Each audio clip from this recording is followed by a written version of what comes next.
Pagpalang araw po sa ating lahat. Ako po si Janela Bianca Diagila. Ito po ang aking Day 109 devotion para sa ating 365 daily devotion na pinamagatang ano ang exegesis. At ang topic po rin yan ay exegesis. Kaya po dito yung concept na exegesis is the process of carefully interpreting a passage of scripture to understand its original meaning. It seeks to discover what the text meant to its first readers using context, language, and culture.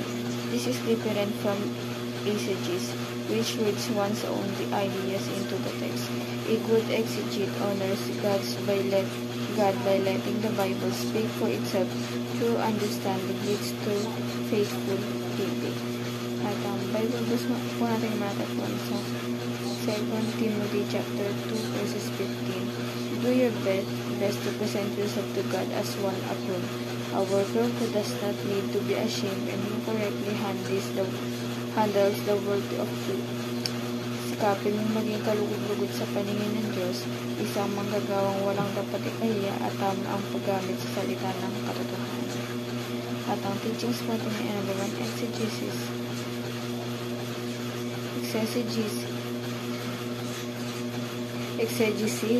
Exegesis guards us against eisegesis.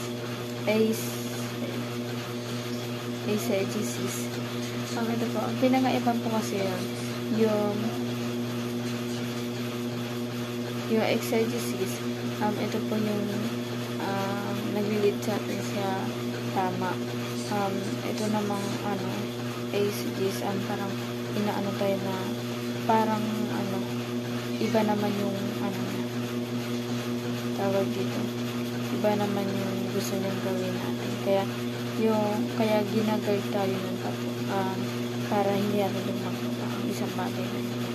Number 2 po, exegesis guides us to what Bible teaches. Ito po, ginaguide po tayo kung ano talaga yung gusto iparating ng ating Biblia at kung ano yung gusto niyang natin, kung ano yung gusto niyang matutunan natin, maranasan natin, at kung ano yung gusto niyang matutunan natin at malaman natin tungkol sa ating Panginoon. Dahil nasa Biblia po lahat ng mga kasagutan, katanungan na ating hinahanap tungkol sa mundo, sa tao, sa mundo, at sa ating Panginoon. Number 3 po, exegesis leads us to right teaching and right application. Nililid po tayo na ito. Talagang ito po talaga yung kailangan natin. Hindi dapat tayo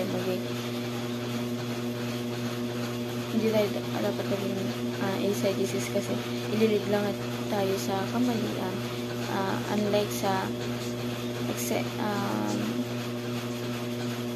exegesis, talaga nasa tama tayo. Alam natin na maganda yung patutunguhan natin at alam natin na ikakalugod din ng ating Panginoon dahil doon yung pinili natin landas na patahakin natin. Hindi tayo dun sa kamalian na alam na natin mali na ginagawa talaga siya ulit. And application naman po, study the word prayerfully. Ito po, aralin natin maingay yung mensahe ng ating Panginoon, which is yung Biblia, dahil nandun lahat ng kanyang mga saloobin, lahat ng gusto niya sabihin sa atin, lahat ng gusto niya iparating, diba? Lahat ng gusto niya gawin natin, nandun na lahat. Kaya ipagdasal din natin na sana yung mga binabasa natin ang isagawa natin siya, hindi na dapat na basahin kundi isabuhay din natin siya. Number 2 po, seek to understand scripture exegetically. Lagi tayo mag-seek na unawain lahat, diba? Minsan kasi diba may sa Bible may mga malalaming na words talaga na hindi natin alam, diba?